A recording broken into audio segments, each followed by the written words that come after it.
우리 자녀들은 엄마 아빠를 사랑한다고 말하죠. 근데 그 말은 진심입니다. 하지만 사랑한다고 말하면서 이기적이고, 사랑한다고 말하면서 불평하고, 사랑한다고 하면서 고집부리고 반항합니다. 아이들의 사랑은 진심이지만 연약해서 많은 한계를 가지고 있습니다. 그런데 우리들의 주님을 향한 사랑도 꼭 그와 같습니다. 베드로에게 별명을 하나 붙인다면 고백의 명수입니다. 성경의 근사한 고백은 다 베드로가 했습니다. 오늘 본문에도 베드로는 너무나 멋있는 고백을, 이 앞에, 오늘 본문은 좀 고백하고 다른 내용이지만 앞에 멋진 고백을 33절을 같이 보겠습니다. 시작. 그가 말하되 주여 내가 주와 함께 오게도 죽는 데에도 가기를 각오하였나이다. 네. 또 마태복음에서는 이런 말도 해요. 26장 33절 시작. 베드로가 대답하여 이르되 모두 주를 버릴지라도 나는 결코 버리지 않겠나이다. 네. 자기가 죽는다 해도 또 모두가 다 주를 버린다고 해도 나만큼은 주님 절대 버리지 않습니다. 저는 이렇게 고백하는 베드로의 고백이 진심이라고 믿어요. 고백과 다르게 부인했다고 그래서 그가 했던 고백은 다 거짓이다, 그렇게 생각하지 않습니다. 오늘 본문은 이렇게 시작하죠. 54절입니다. 시작. 예수를 잡아 끌고 대제사장의 집으로 들어갈새 베드로가 멀찍이 따라가니라. 네, 우리는 그가 멀찍이 따라간 것에 초점을 두지만 사실은 다른 제자들은 다 도망했다고 마가복음에 기록하고 있어요. 그런데도 불구하고 베드로만큼은 예수님을 따라가고 있는 거예요. 그 위험한 대제사장의 뜰 안에까지 따라온 것입니다. 이것을 보면은 그에게서 나름의 의리를 보죠. 여러분, 그의 고백, 그의 우정, 그의 사랑은 진심인 것입니다. 그런데 그가 몰랐던 것이 하나 있어요. 그게 뭐냐면은 그의 의리, 그의 사랑, 그의 충성, 그의 고백의 한계인 것입니다. 어린 아이의 연약한 사랑처럼 그의 연약한 사랑과 고백으로는 십자가를 따라갈 수가 없는 것이죠. 그래서 평소에는 늘 가까이 앞장서서 따르던 그가 고난이 오니까 주님을 지금 멀찍이 따르고 있는 것입니다. 고난과 죽음 앞에서 점점 주님을 따르는 거리가 멀어지고 있어요. 대제사장의 뜰에까지 와서 같은 공간 안에 주님과 있지만 주님은 밤 공기가 살을 에이는 추위 속에 계시고 베드로는 따뜻한 모닥불 옆에 있습니다. 주님은 저기서 고난받고 조롱당하고 계시고 욕을 먹고 계신데 베드로는 이쪽에서 나는 저분 몰라 이러고 있습니다. 물론 그는 애를 쓰고 있어요. 의리를 지키고 자기가 고백한 대로 부인하지 않기를 원했어요. 그러나 그 자신의 의리와 우정으로는 점점점 멀어지는 거리를 좁힐 수가 없었습니다. 급기야는 주님을 3번이나 부인하는 자리에 이른 것이죠. 여러분, 우리도 얼마나 주님을 사랑한다고 고백했나요? 그리고 그건 진실이었습니다. 그런데 어려움이 오고 손해날 상황이 되니까 사람들에게 신자임을 숨기고 심지어 예수님을 모르는 사람처럼 살아가죠. 이것이 우리들의 연약한 사랑의 한계입니다. 그러면 왜 우리의 고백은 이렇게 무력할까요? 왜 우리는 고백한 대로 살지 못할까요? 그것은 첫째로 이것이 영적인 싸움이기 때문에 그렇습니다. 31절에 주님이 이렇게 말씀하셨어요. 시작. 시몬아 시몬아 보라 사탄이 너희를 밀가부르듯 하려고 요구하였으나 네, 지금 이 베드로를 흔들면서 영혼을 요구하는 자는 사탄입니다. 단지 한 계집종의 고발이 아니라 그 배후에 사탄이 있어요.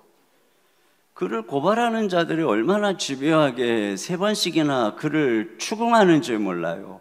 그들이 이렇게 집요한 이유, 그 계집종의 눈빛이 그렇게 날카로운 이유, 그를 고발하는 자들의 말이 힘이 있는 이유, 그래서 그 말 앞에 베드로의 영혼이 마비되고 마음에는 두려움이 가득 차는 이유, 배후에 마귀가 있기 때문에 그렇습니다. 영적인 싸움을 우리의 힘으로는 이길 수가 없어요. 또 둘째는 우리의 육신이 약해서 그렇습니다. 예수님께서는 이 싸움의 실체를 알았어요. 그래서 겟세마네 동산에서 기도하실 때 40절에 보니까 유혹에 빠지지 않게 기도하라고 하셨음에도 불구하고 와서 보니 그들은 졸며 자고 있어요. 주님은 거듭 말씀하셨습니다. 46절입니다. 시작. 이르시되 어찌하여 자느냐 시험에 들지 않게 일어나 기도하라 하시니라. 그러니까 영적인 싸움은 기도해야 이긴다는 것이에요. 그러나 결국 그들은 기도하지 못했습니다. 그 이유에 대해서 누가는 슬픔으로 인해서 잠이 들었다 이렇게 말하고 있어요. 근데 결론적으로 다른 복음서에서는 이렇게 말하죠. 마음은 원유로되 육신이 약하도다. 윌리엄 레인이라고 하는 분이 이런 얘기를 했어요. 육신이 약하다는 것은 악한 세력의 의도에 전혀 저항할 능력을 가지지 못하고 넘어가 버리는 죄악된 인간에 대한 서술이다. 그러니까 우리는 이미 죄에 감염된 육신을 가지고 있어요. 그러니까 우리의 힘으로는 죄에 저항할 힘이 없어요. 사탄에 대항할 힘이 없는 것.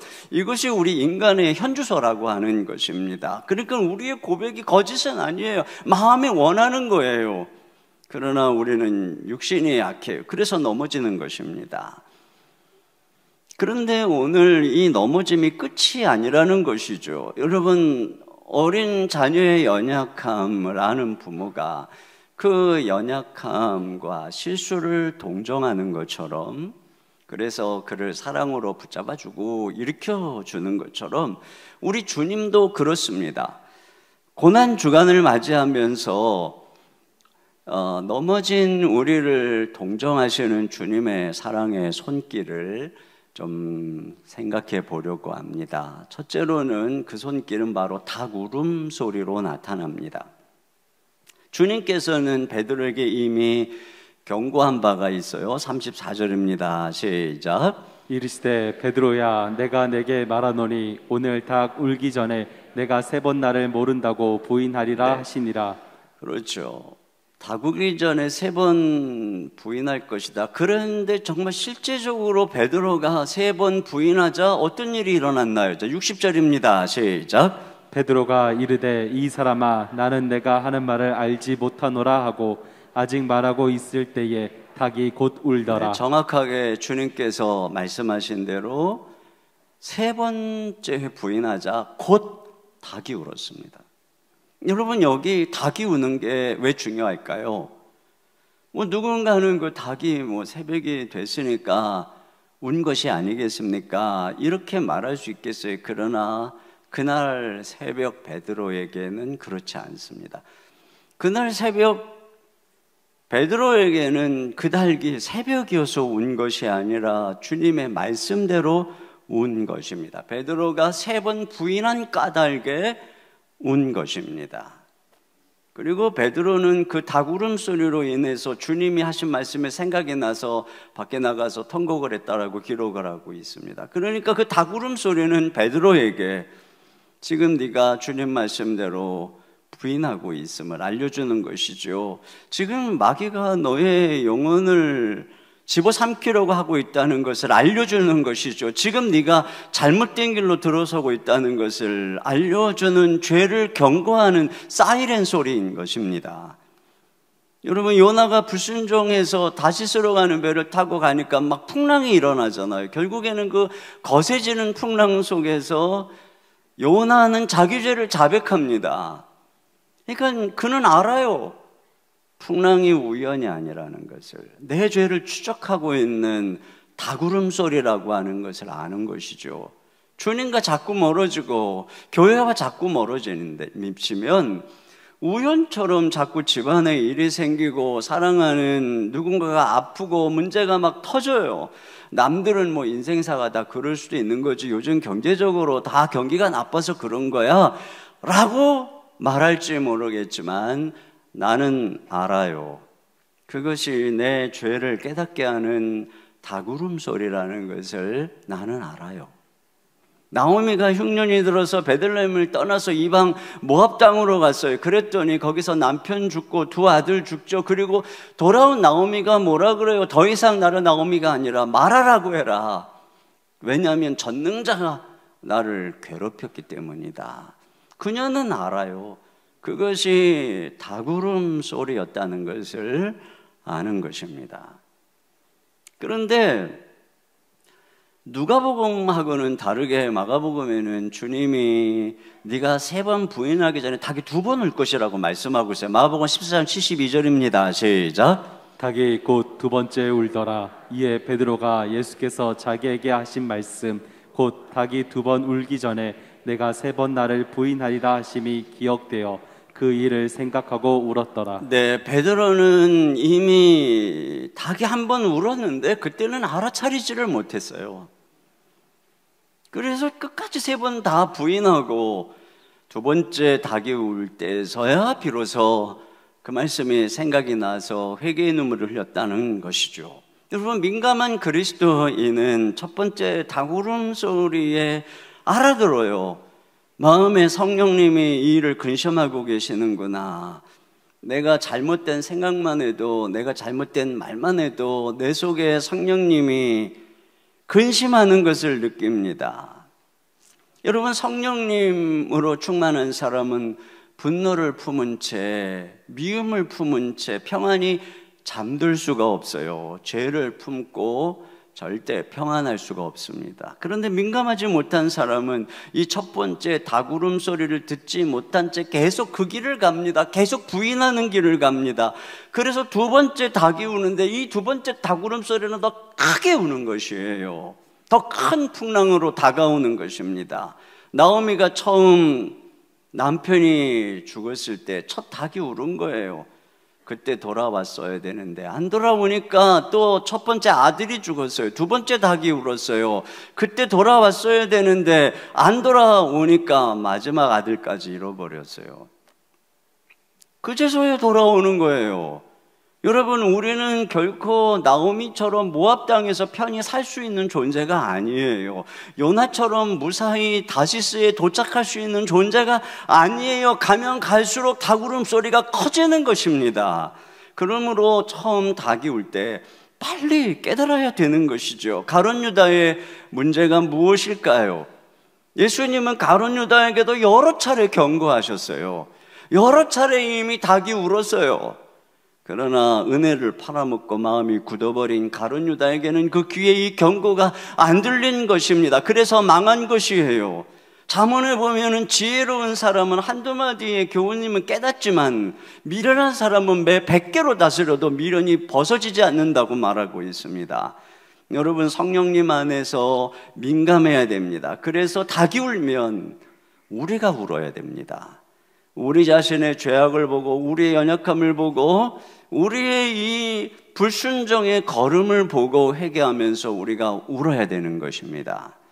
2번째로 우리 주님의 손길은 바로 여기 주님과 마주친 눈빛에서 나타납니다. 오늘 이 본문에 반복되는 단어 중에 하나는 보다라고 하는 단어예요. 주목하다라고 하는 단어가 56절에 2번, 58절에 1번, 61절에 1번 이렇게 4번이 반복되어 있습니다.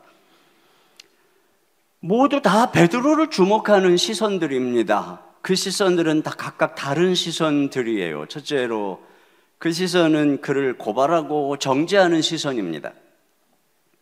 56절을 같이 보겠습니다. 시작. 한 여종이 베드로의 불빛을 향하여 앉은 것을 보고 주목하여 이르되 이 사람도 그와 함께 있었느니라 하니. 한 여종이 베드로를 보고 주목합니다. 그리고 그를 고발합니다. 베드로는 부인해요. 나는 그를 알지 못해. 그런데 58절 시작. 조금 후에 다른 사람이 보고 이르되 너도 그 도당이라 하거늘 다른 사람이 또 그를 봅니다. 그리고 너도 한패지. 베드로는 또 아니라고 잡아댑니다. 그러자 또 다른 사람이 그를 보고, 자, 여기서 그 다음 절에서는 보았다는 말은 생략되어 있지만 분명히 그도 주목해서 베드로를 보고는 이렇게 말합니다. 59절입니다. 시작. 1시간쯤 있다가 또 한 사람이 장담하여 이르되 이는 갈릴리 사람이니 참으로 그와 함께 있었느니라. 네, 아마도 갈릴리 사람의 독특한 억양을 듣고는 그를 주목해서 보고 있다가 제가 그와 함께 있었던 사람이야. 그런데 베드로는 세 번째 절대로 아니라고 부인합니다. 여러분, 이 시선은 베드로를 적발하고 고발하는 시선입니다. 그는 이 시선을 계속 피하려고 합니다. 그런데 이 정죄의 시선은 계속 베드로를 따라붙습니다. 그리고 그 날카로운 정죄의 시선 속에서 베드로는 겁먹은 사슴처럼 두려워합니다. 두 번째 시선은 나를 고발하는 양심의 시선이에요. 물론 오늘 본문에는 그 시선이 기록되어 있지 않지만 우리는 충분히 추측할 수 있어요. 계집종 앞에서 주님을 모른다고 할 때 그의 양심이 그를 향해서 얼마나 비난하고 소리를 쳤겠습니까? 또 다른 사람이 와서 너도 그 도당이라고 할 때 자기는 아니라고 잡아댈 때 자기 자신이 얼마나 초라하고 비참했겠습니까? 그렇게 세 번을 부인할 때 아마 그 속에서 양심이 네 수제자라고 하는 놈이 큰 소리 치더니 내가 그러고도 제자냐? 네가 그러고도 인간이냐? 이렇게 소리쳤겠죠. 그렇게 사람들의 정죄의 시선, 그리고 그로 인한 양심에서의 이 자책의 이 시선 속에서 베드로의 영혼은 마비되고 믿음은 추락하고 그의 영혼은 마귀에게 팔려가고 있는 것입니다.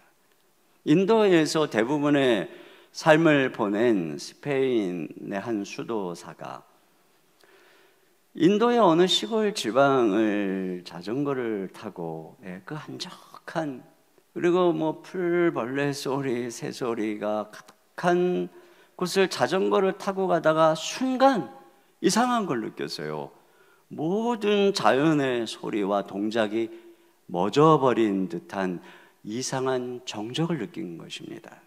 왜 그럴까 하고 멈춰서 사방을 돌아보는데 신비가 풀렸어요. 한 장면을 보면서 그곳에 뱀 한 마리가 있었는데 그 뱀이 낮은 나뭇가지에 앉아있는 참새를 노려보면서, 그 새 한 마리를 노려보면서 서서히 다가가고 있는 것입니다.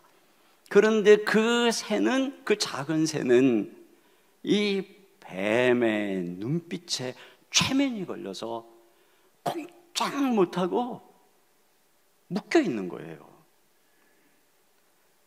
그때 이 수사가 큰 소리를 치고 박수를 치면서 뱀의 주의를 빼앗자 뱀의 눈빛이 흩어지고 그제서야 이 새는 최면 상태에서 벗어나 날개를 펴고 하늘로 올라갔다는 것입니다.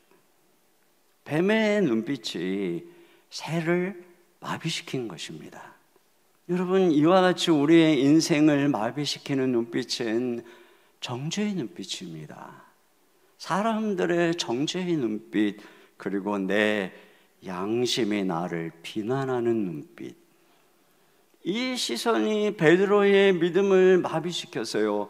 용기를 마비시켰어요. 그렇게 넘어진 그를 마귀가 삼키려고 혀를 날름거리면서 다가오고 있는 순간입니다.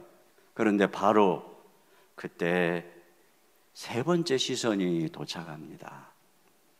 다구름소리와 함께 세 번째 시선, 그것은 바로 우리 주님의 시선이죠. 누가복음에만 기록된 아주 독특한 장면입니다.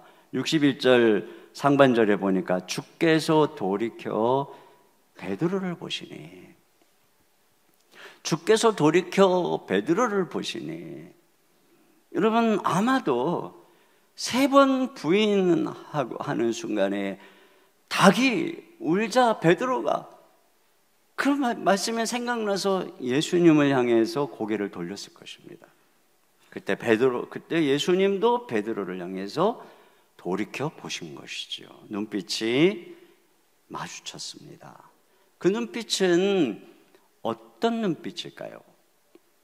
여러분, 그 눈빛은 비난의 눈빛이 아니죠. 그 눈빛은 동정의 눈빛입니다. 베드로가 그 주님의 눈빛을 보고 뭐라 그러냐면 61절입니다. 시작. 주께서 돌이켜 베드로를 보시니 베드로가 주의 말씀 곧 오늘 닭 울기 전에 내가 3번 나를 부인하리라 하심이 생각나서. 그렇습니다. 여러분, 오늘 네가 나를 3번 부인할 거야 라고 주님이 왜 말씀하셨을까요? 여러분, 이 눈빛은 내가 뭐랬어 라고 하는 정죄의 눈빛이 아니라 베드로와 제자들을 걱정하던 그 눈빛입니다. 그의 모든 연약함을 알고 계시는 동정의 눈빛입니다. 비난하고 실망하는 눈빛이 아니라 주님을 부인하고 괴로워하고 자책할 베드로를 오히려 걱정하는 눈빛입니다. 너무 낙심해서 그가 믿음을 완전히 잃어버리고 다시 일어나지 못할 것을 염려하시는 눈빛입니다. 베드로야, 내가 말했지. 나는 너의 연약함을 다 알아. 내가 너의 연약함을 다 이해해.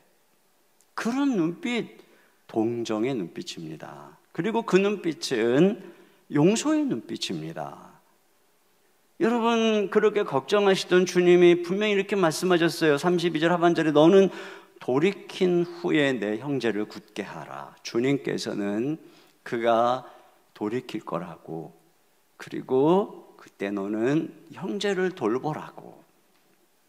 이 수제자예요. 그것도 계집종 앞에서, 그것도 주님이 저쪽에 계신데 3번씩이나 주님을 부인한 것은 정말 치명적 결격사유죠. 그런데 주님은 회복을 말씀하고 계세요.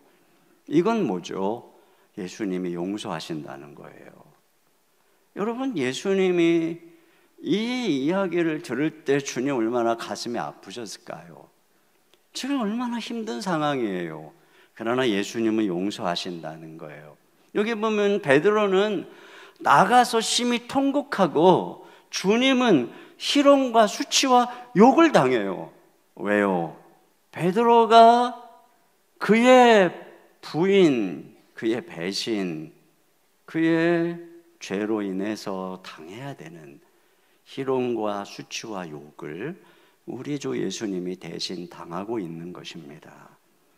주님은 이렇게 그의 모든 죄를 짊어지심으로 용서의 십자가를 지신 것입니다. 그러니까 그 십자가의 길을 가시는 주님이 바라보는 눈빛은 용서의 눈빛이에요.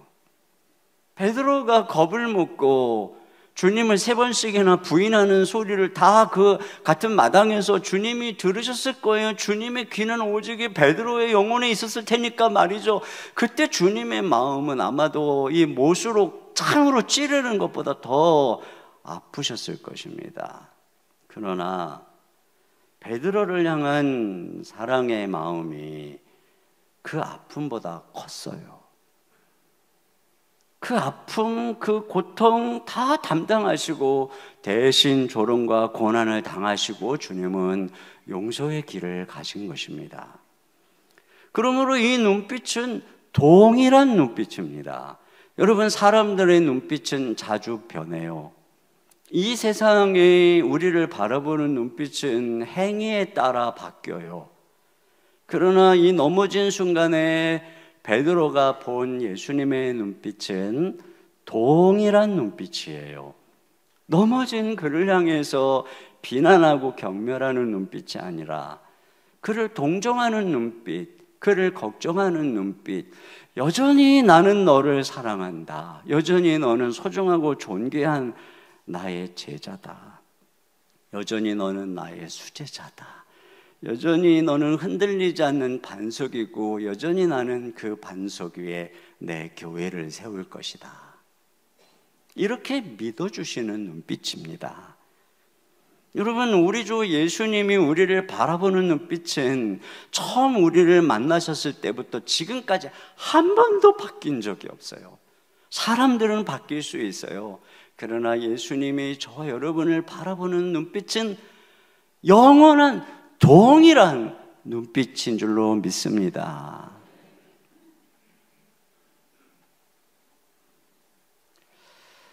우리가 누구의 눈빛을 바라보는가가 참 중요합니다.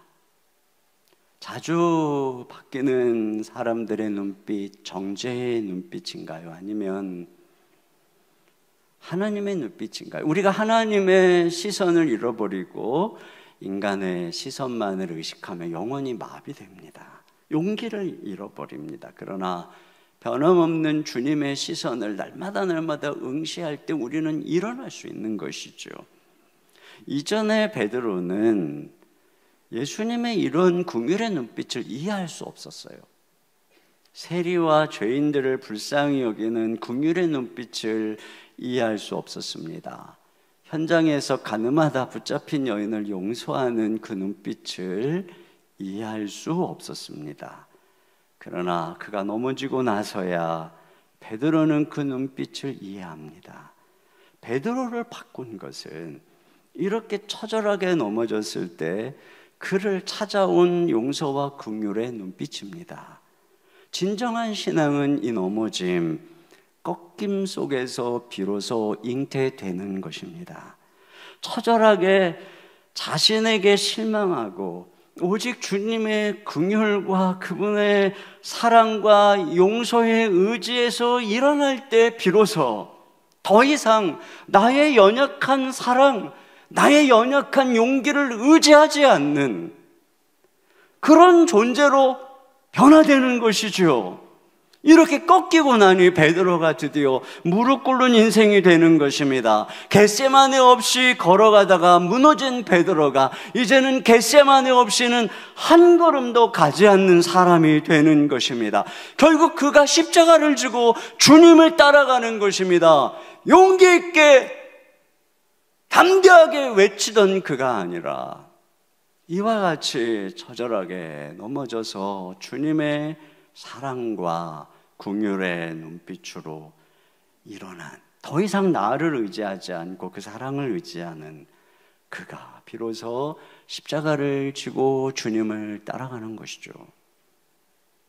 세 번째로 베드로를 향한 주님의 기도입니다. 이것이 베드로를 일으키고 있어요. 주님께서는 베드로가 부인할 것을 알았습니다. 그래서 베드로를 위해서 기도하셨어요. 누가복음 22장 31, 2절입니다. 시작. 시몬아 시몬아 보라 사탄이 너희를 밀가부르듯 하려고 요구하였으나 그러나 내가 너를 위하여 내 믿음이 떨어지지 않기를 기도하였노니 너는 돌이킨 후에 내 형제를 굳게 하라. 네, 이 기도 말이죠. 이 주님께서 베드로를 위해서 기도하셨어요. 이것이 베드로가 넘어졌지만 엎드러지지 않도록 그를 붙잡아 준 것입니다.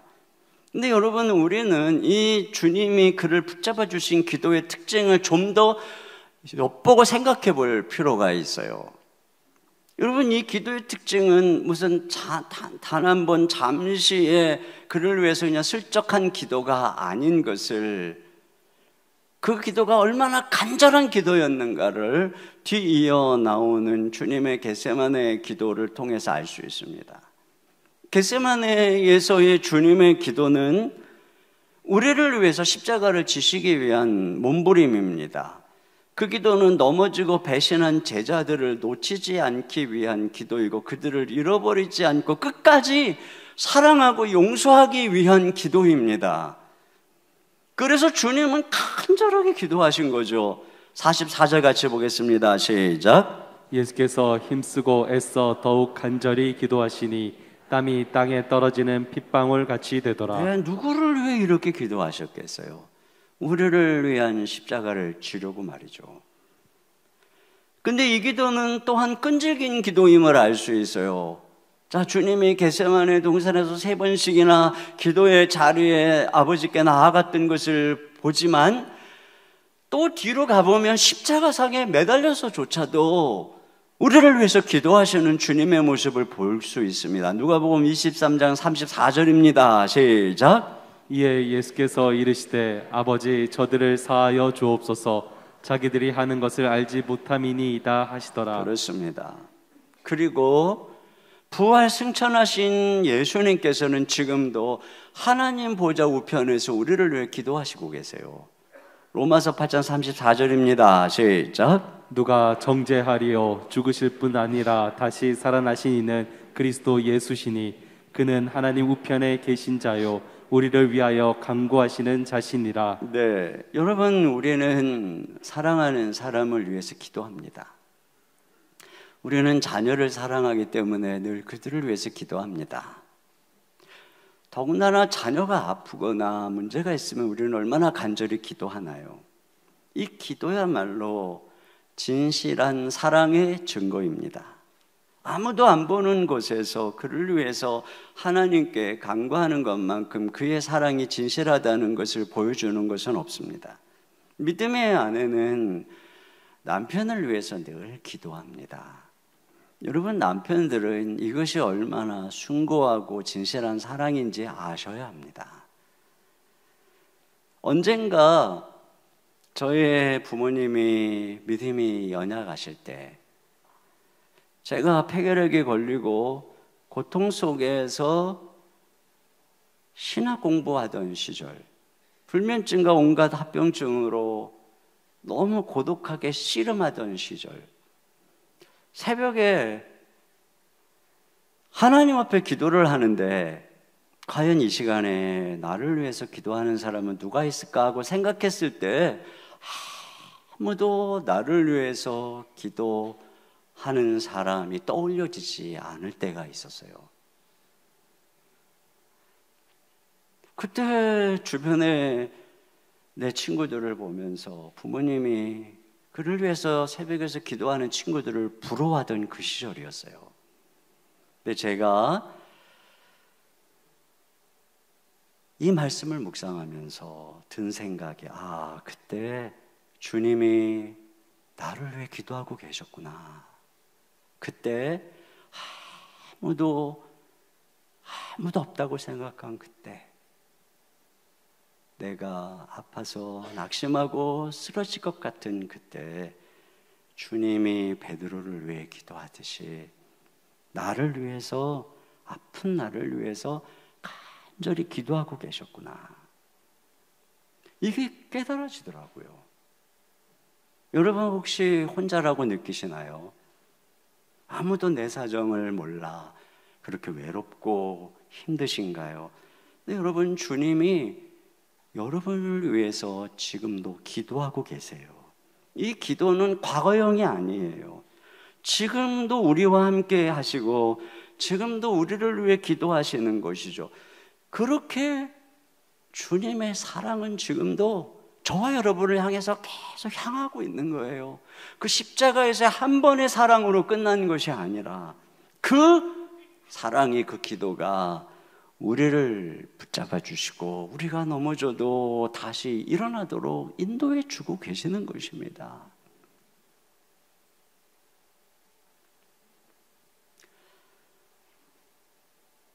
근데 여러분, 이 기도는 또한 함께 우는 기도입니다. 누군가가 멀리서 나를 위해서 기도해 주시는 것도 너무 감사하죠. 근데 우리가 누군가가 나를 위해 하는 기도 소리를 들을 때 우리는 엄청난 사랑과 용기를 얻습니다. 더군다나 누군가가 힘든 내게 와서 손을 맞잡고 같이 울어주면서 기도할 때 우리는 일어날 용기를 경험합니다.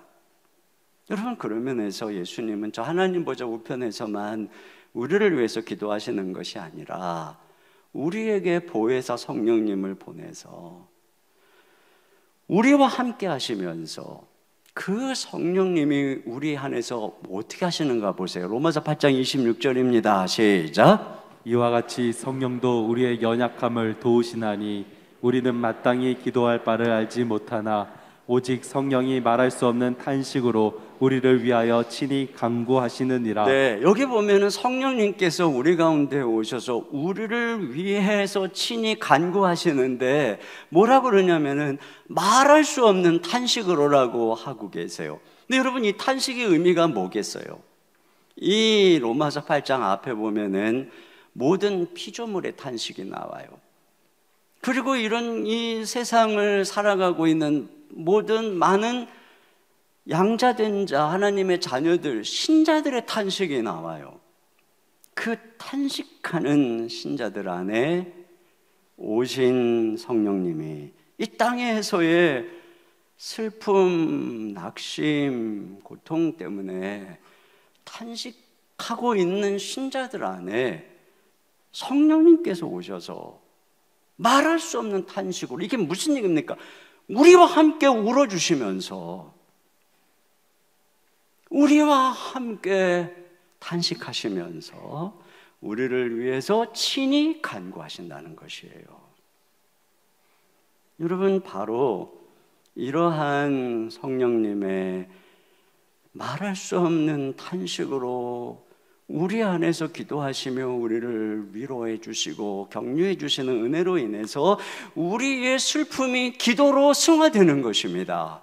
우리의 원한이 기도로 승화되는 것입니다. 우리가 낙심 속에서 하나님 앞에 기도의 입술을 열게 되는 것이죠. 여기 겟세마네 동산에서 왜 그들이 기도하지 못했어요? 슬퍼서 기도하지 못하는 것. 기도해야 할 줄 아는데도 슬퍼서 기도하지 못하는 것. 그래서 넘어지는 것. 그래서 마귀의 시험에 내등댕이 치는 것. 이게 그들의 베드로의 한계였습니다. 그러나 부활하신, 승천하신 주님은 그런 베드로를, 그런 우리를 위해서 기도하실 뿐 아니라 성령님을 보내셔서 우리의 그 힘들고 슬프고 어려운 상황 속에서 우리를 위해 울어주시고 우리를 붙잡아 주시면서 우리를 위해 기도하고 계신다는 것입니다. 그렇기 때문에 우리는 과거의 베드로처럼 슬퍼서 낙심해서 육신이 약하여 시험에 빠지고 넘어지는 존재가 아니라는 것이죠. 우리를 위해 기도하시고 우리와 함께 기도하시는 주님의 이 은혜 속에서 우리는 일어날 수 있어요. 어떤 두려움이 와도, 어떤 낙심이 와도, 어떤 슬픔이 와도 우리는 그 속에서 기도할 수 있어요. 겟세마네 동산의 예수님처럼 기도할 수 있어요. 그래서 우리는 일어나서 십자가를 지고 걸어갈 수 있는 것입니다. 제자들이 이런 주님의 은혜를 경험하기에 베드로도 바울도 늘 연약한 성도들을 위해서 기도하는 것입니다. 교회가 함께 울면서 기도하는 것입니다. 그럴 때에 많은 연약한 성도들이 일어나는 것이죠. 이와 같이 주님의 기도는 베드로를 일으키고 그가 연약한 형제를 위해 믿음이 굳게 하는 것입니다. 이 베드로가 바로 그 위에 교회를 세우셨잖아요. 이것이 바로 교회를 향한 주님의 뜻인 거예요. 우리가 함께 주님의 은혜로 일어나서 우리 교회 안에 들어오는 수많은 연약한 성도들을, 다락방 안에 들어오는 연약한 그들과 함께 울어주고 같이 기도할 때 여러분, 그들의 믿음을 굳게 하는 그 사명을 감당하게 될 줄로 믿습니다. 결론입니다. 우리는 연약해서 자주 넘어져요. 마귀의 정죄의 시선으로, 우리 양심의 자책의 눈빛으로 우리 영혼이 마비되고 우리는 두려워하고 낙심하게 됩니다. 그리고 마귀가 우리를 끌고 완전히 저 지옥으로 끌고 가려고 합니다. 그러나 그때 우리를 깨우시는 닭울음 소리를 들어야 됩니다. 그리고 우리를 사랑의 눈빛으로 바라보는 그 눈빛을 바라봐야 합니다. 우리를 정죄하는 눈빛, 자주 변하는 눈빛이 아니라 변함없는 그 눈빛을 바라보십시오. 그리고 지금도 우리를, 연약한 우리를 위해서 변함없이 기도하시고 탄식하면서 기도해 주시는 주님의 기도를 기억하십시오. 주님은 여전히 지금도 우리를 사랑하고 계십니다. 이 사랑이 결국은 우리를 날마다 일으키고 날마다 거룩하게 변화시킬 것이고, 그래서 결국은 우리를 굳건하게 일으켜 세워주실 것이고, 그래서 죄의 유혹을 이기고 일어나서 연약한 형제를 돕는 그런 승리의 삶으로 우리를 이끌어 주실 거예요. 이런 은혜가 저와 여러분에게 함께 하시기를 주님의 이름으로 축원합니다. 우리 시간에 같이 함께 찬양 드렸으면 좋겠는데요. 우리 주여 우린 연약합니다. 우린 오늘을 힘겨워합니다. 주 뜻 이루며 살기엔 부족합니다. 우린 연약합니다. 우리 시간에 주님께 우리 약함을 고백하면서 기도하며 나가겠습니다.